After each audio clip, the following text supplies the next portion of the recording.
Happy birthday വീണ്ടും. Actually ഞങ്ങൾ ഇന്നാണ് അറിയുന്നത്. ഇന്നലെ കുറച്ചുണ്ടായിരുന്നു വീഡിയോസ് അവിടെ. അവിടെ ഉണ്ടായിരുന്നില്ല. നൂറ നൂറ ഇവിടെ ഒന്നും ഇങ്ങോട്ട് നോക്കാം. Bye Noora belated birthday wishes. Thank you. ഇന്നാ നേരിട്ട് കാണാൻ പറ്റി, അതുകൊണ്ട് ഇവിടെ bye, good night. Hello guys, ആരാണെന്ന് നിങ്ങൾക്ക് മനസ്സിലായില്ലേ? അത്ര പെട്ടെന്നൊന്നും ഇവളുമാരെ ആരും മറക്കാൻ പോകുന്നില്ല. എന്തായാലും ഇവളുമാരെ എവിടെ ചെന്നാലും കുറേ മീഡിയക്കാരുണ്ടാവും ഇവളുമാരുടെയൊക്കെ പുറകെ ക്യാമറയും തൂക്കി. ഇവളുമാരുടെയൊക്കെ വായിൽ നിന്ന് എന്തെങ്കിലും കേൾക്കാന്ന് പറഞ്ഞാൽ അയ്യോ ഭയങ്കരമല്ലേ.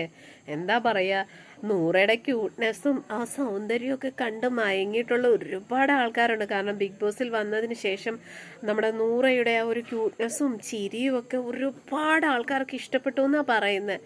ക്യൂട്ട്നെസ്സും ചിരിയും മാത്രമേ ഉള്ളൂ, പക്ഷെ പ്രവൃത്തി ഉണ്ടല്ലോ, അയ്യോ ഒരൊന്നൊന്നര പ്രവൃത്തിയാണ്. അത് നമ്മൾ ബിഗ് ബോസിനകത്ത് കണ്ടതാണ്. പ്രത്യേകിച്ച് ഇവരുടെ കൂടെ നിൽക്കുന്നവരെയാണ് ചതിക്കുന്നത്. ഉദാഹരണത്തിന് സ്വന്തം വീട്ടുകാരെ, രണ്ടുപേരുടെയും ആദിലയുടെയും നൂറയുടെയും വീട്ടുകാരെ ചതിച്ച് തീരാ ദുഃഖത്തിലാക്കിയിട്ടാണ് രണ്ടുപേരും അവരുടെ ഇഷ്ടത്തിനനുസരിച്ച് ഇപ്പോൾ ഭയങ്കര സ്വതന്ത്രരായിട്ട് ജീവിക്കുന്നത്.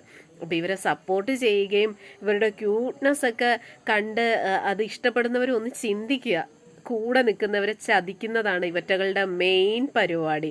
അത് വീട്ടുകാരായാലും നാട്ടുകാരായാലും ബന്ധുക്കാരായാലും എന്തിനു പറയണം, ബെസ്റ്റ് ഫ്രണ്ട് ആണെങ്കിൽ പോലും ഇവരുടെ സ്വന്തം ഇഷ്ടത്തിനും നേട്ടത്തിനും ഒക്കെ വേണ്ടിയിട്ട് കൂടെ നിൽക്കുന്നവരെ ഏത് രീതിയിൽ ചതിക്കാനും ഒട്ടും മടിക്കാത്ത രണ്ട് വ്യക്തികളാണ് ആദില, നൂറ. അയ്യോ ഇവറ്റകളെ കാണുമ്പോൾ തന്നെ പുച്ഛം മാത്രം.